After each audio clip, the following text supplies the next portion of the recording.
8 मार्च 2014 को Malaysian airline का एक जहाज कालालंपुर से टेक ऑफ तो हुआ, लेकिन वो अपनी मंजिल बीजिंग तक नहीं पहुंचा। आज तक किसी को भी मालूम नहीं पड़ा कि ये जहाज गया तो आखिर गया कहां। लेकिन पूरे 8 सालों के बाद फाइनली अब एक उम्मीद मिली है कि ये जहाज इस वक्त कहां मौजूद है। ये बात है 8 मार्च 2014 की, यानी आज से करीब 8 साल पहले मलेशियन एयरलाइन के एक जहाज फ्लाइट MH370 को मलेशियन कैपिटल कुआलालंपुर से टेक ऑफ करके चाइना के कैपिटल बीजिंग तक जाना था। इस फ्लाइट में 2 पायलट, 10 कैबिन क्रू और 227 पैसेंजर्स मौजूद थे, जिनमें से ज्यादातर पैसेंजर्स का ताल्लुक चाइना से था। दोनों पायलट बहुत ज्यादा एक्सपीरियंस थे, जिनमें से 53 साल के कैप्टन ज़ाहरी अहमद शाह को 33 साल का फ्लाइट एक्सपीरियंस था, जबकि 27 साल के को पायलट फारिक अब्दुल हमीद एक जूनियर पायलट थे, जिनको 7 साल का फ्लाइट एक्सपीरियंस था। अगर इस प्लेन की बात की जाए तो 11 साल पुराना ये बोइंग 777 जहाज था, जिसमें ना ही किसी किस्म की कोई प्रॉब्लम थी और ना ही पास्ट में ये जहाज किसी मैकेनिकल या इलेक्ट्रिकल हादसे का शिकार हुआ था। बताने का मेन मकसद सिर्फ इतना है कि ये मलेशिया और चाइना के दरमियान चलने वाली एक बिल्कुल नॉर्मल फ्लाइट थी, जो रोजाना 5 घंटे और 34 मिनट में मलेशिया से चाइना या फिर चाइना से वापस मलेशिया जाती थी। लेकिन आज का दिन इस फ्लाइट के लिए किसी भी तरह नॉर्मल नहीं था।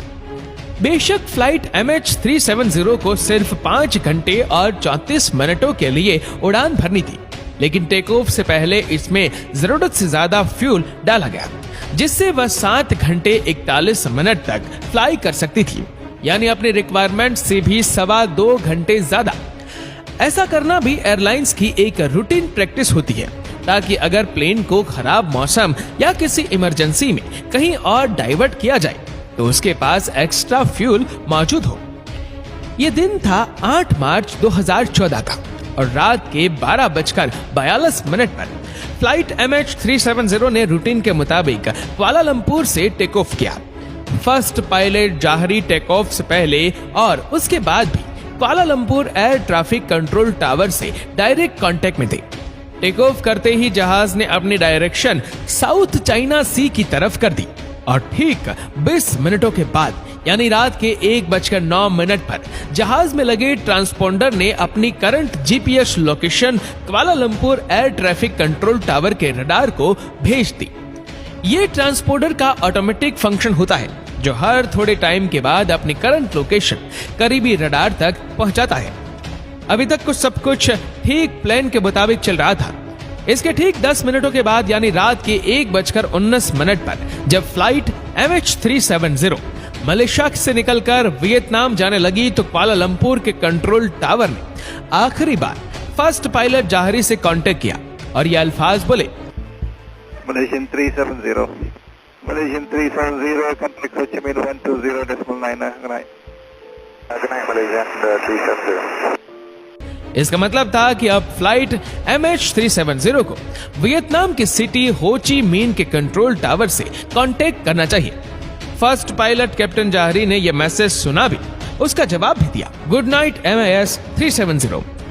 ना ही कंट्रोल टावर को पता था और शायद ना ही कैप्टन ज़ाहरी को कि उनका यह गुड नाइट वाला मैसेज MH370 को रिसीव होने वाला आखिरी मैसेज होने वाला है।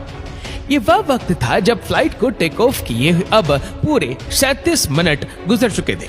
अब नॉर्मली होता यूं है कि प्लेन जब तक अपनी मंजिल तक नहीं पहुंच जाता वो अपने रास्ते में आने वाले किसी भी बड़े एयरपोर्ट के एयर ट्रैफिक कंट्रोल टावर से कांटेक्ट में रहता है, और यहाँ भी कुछ ऐसा ही होना था। लेकिन सब कुछ जो अभी तक नॉर्मल ही चल रहा था वो अब एबनॉर्मल होने लगा। जी हाँ, अपने आखिरी मैसेज के ठीक 3 मिनटों के बाद यानी रात के 1:21 पर फ्लाइट MH370 अचानक रडार से गायब हो गया, यानी कुआलालंपुर और हो ची मिन दोनों के रडार से प्लेन पूरी तरह से गायब हो चुका था। अब ये बात कुआलालंपुर टावर के लिए तो बिल्कुल नॉर्मल थी, क्योंकि उन्होंने समझा कि MH370 अब वियतनाम एयर स्पेस में दाखिल हो गया है, इसी वजह से उनके रडार से गायब हो गया। लेकिन जब हो ची मिन कंट्रोल टावर ने फ्लाइट MH370 अपने रडार से गायब होते देखा तो उनको कुछ गड़बड़ लगी। उन्होंने फौरन कैप्टन से खैरियत मालूम करने के लिए वायरलेस किया, तो आगे से किसी ने भी कोई जवाब नहीं दिया। अगले 18 मिनट तक हो ची मिन्ह टावर MH370 से कांटेक्ट करने की कोशिश करता रहा, लेकिन कैप्टन की तरफ से फिर भी कोई जवाब नहीं आया। और तभी हो ची मिन्ह टावर ने कुआलालंपुर टावर से कांटेक्ट किया और उनको सिचुएशन से अपडेट किया। अब नॉर्मली इस कंडीशन में 1 घंटे के अंदर अंदर रेस्क्यू सेंटर को इन्फॉर्म करना होता है, लेकिन कुआलालंपुर कंट्रोल टावर ने ही पूरे 4 घंटों के बाद एरोनॉटिकल रेस्क्यू कोऑर्डिनेशन सेंटर को इन्फॉर्म किया और तब तक बहुत देर हो चुकी थी। सुबह के 6:15 हो चुके थे और यही वो टाइम था जब MH370 को बीजिंग में लैंड करना था। एक उम्मीद थी कि शायद जहाज अपने वक्त पर बीजिंग लैंड कर जाए, लेकिन वहां से भी कोई अच्छी खबर नहीं मिली। सुबह के 6:32 पर ठीक उस जगह जहां से प्लेन गायब हुआ था, वहां एक सर्च ऑपरेशन स्टार्ट कर दिया गया, जिसमें 7 कंट्रीज की 34 शिप्स और 28 एयरक्राफ्ट्स ने फ्लाइट MH370 को गल्फ ऑफ थाईलैंड और साउथ चाइना सी के बॉर्डर पे ढूंढना शुरू किया। लेकिन बदकिस्मती से वहां प्लेन का नाम और निशान तक ना मिला। इस वक्त तक पूरी दुनिया को इस हादसे का पता चल चुका था।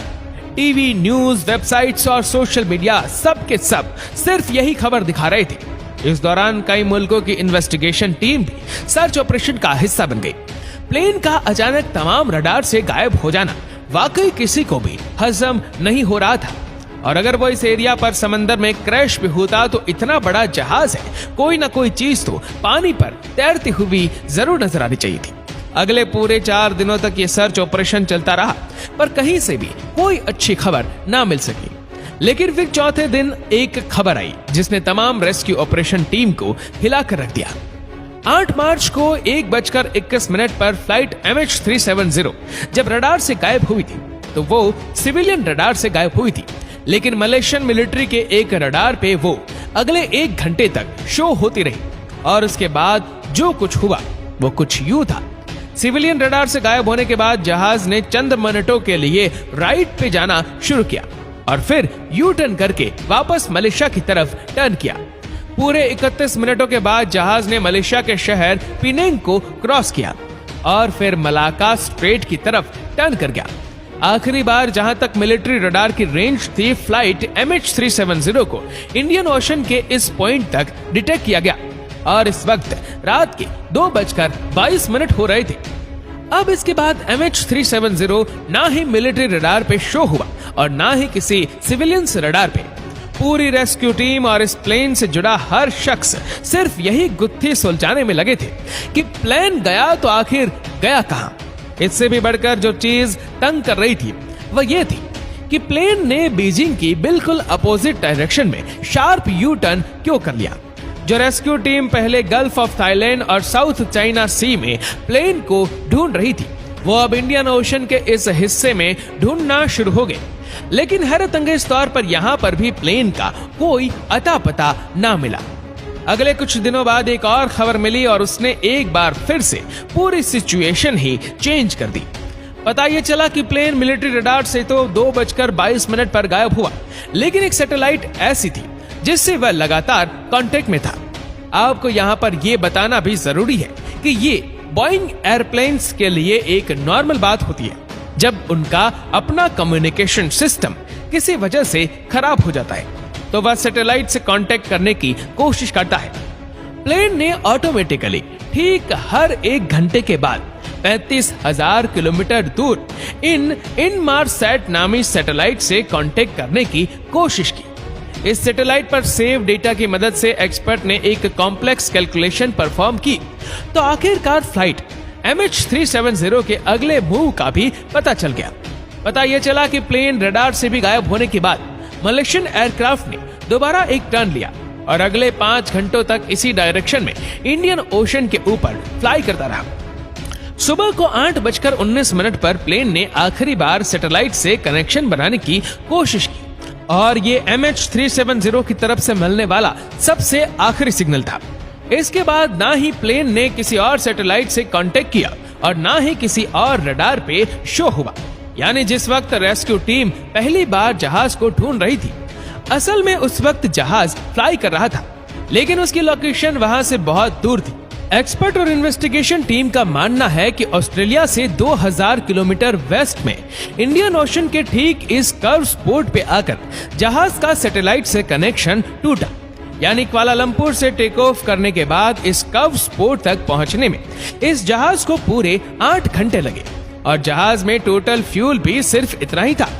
तो इस बात के काफी ज्यादा चांसेस है कि MH370 इसी कर्व स्पॉट में ही कहीं फ्यूल खत्म होने की वजह से क्रैश हो गया। इंडियन ओशन का यह हाईलाइटेड हिस्सा पूरे इंडिया से भी बहुत बड़ा है और यहाँ पर स्टार्ट किया गया एक deep sea search operation. MH370 को ढूंढना बहुत जरूरी था क्योंकि जब तक प्लेन और उसका ब्लैक बॉक्स नहीं मिलेगा तब तक ये पता नहीं चलेगा कि क्रैश से पहले प्लेन के अंदर क्या कुछ हो रहा था। कई महीनों नहीं बल्कि कई सालों तक यहाँ प्लेन को तलाश करने का अमल चलता रहा, लेकिन यहाँ पर भी प्लेन का कोई सुराग नहीं मिला। 3 सालों के बाद एक डीप सी ऑपरेशन को आखिरकार खत्म कर दिया गया, जिसमें $160 मिलियन से भी ज्यादा खर्चा हो चुका था।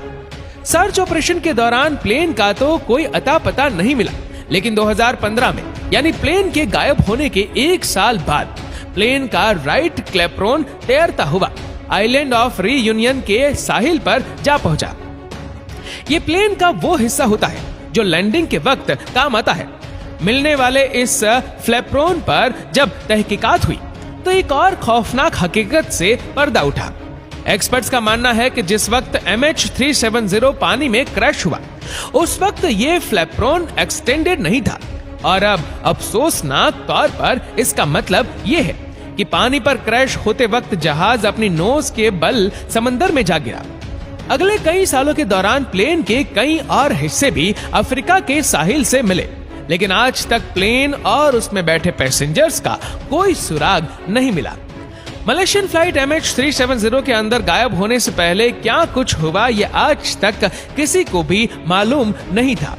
कुछ इन्वेस्टिगेटर्स का शक है कि प्लेन हाईजैक हुआ था, तो कुछ इस बात पर यकीन रखते हैं कि किसी इलेक्ट्रिकल फेलियर की वजह से प्लेन का बाहर की दुनिया से कांटेक्ट टूट गया और ऑक्सीजन की कमी की वजह से प्लेन के अंदर तमाम लोग बेहोश हो गए। असल रीजन क्या है ये तो प्लेन के ब्लैक बॉक्स में महफूज रिकॉर्डिंग से ही पता चल सकता है, जो प्लेन के साथ ही इंडियन ओशन में कहीं गायब है।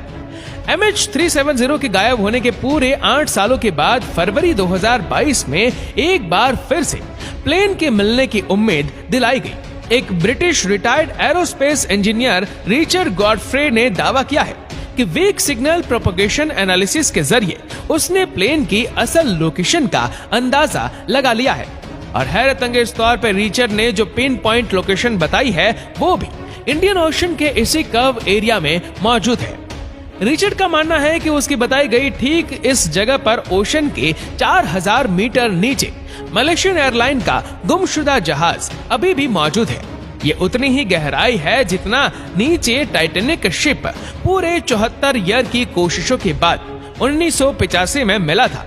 अब Malaysian authorities retired aerospace engineer के इस क्लेम को कितना सीरियस लेती है और इस जगह पर एक नया सर्च ऑपरेशन लॉन्च किया जाता है कि नहीं, ये तो वक्त ही बताएगा। आशा करते हैं कि वीडियो आपको पसंद आई होगी। आपको वीडियो कैसी लगी नीचे कमेंट करके जरूर बताएगा और अगर आपका वीडियो अच्छा लगा हो तो वीडियो को लाइक करेगा, शेयर करेगा ज्यादा से ज्यादा लोगों तक और ऐसी ही और भी रोचक जानकारियों के लिए सब्सक्राइब करें हमारे YouTube चैनल को और Facebook पर फॉलो करें हमारे पेज को। धन्यवाद।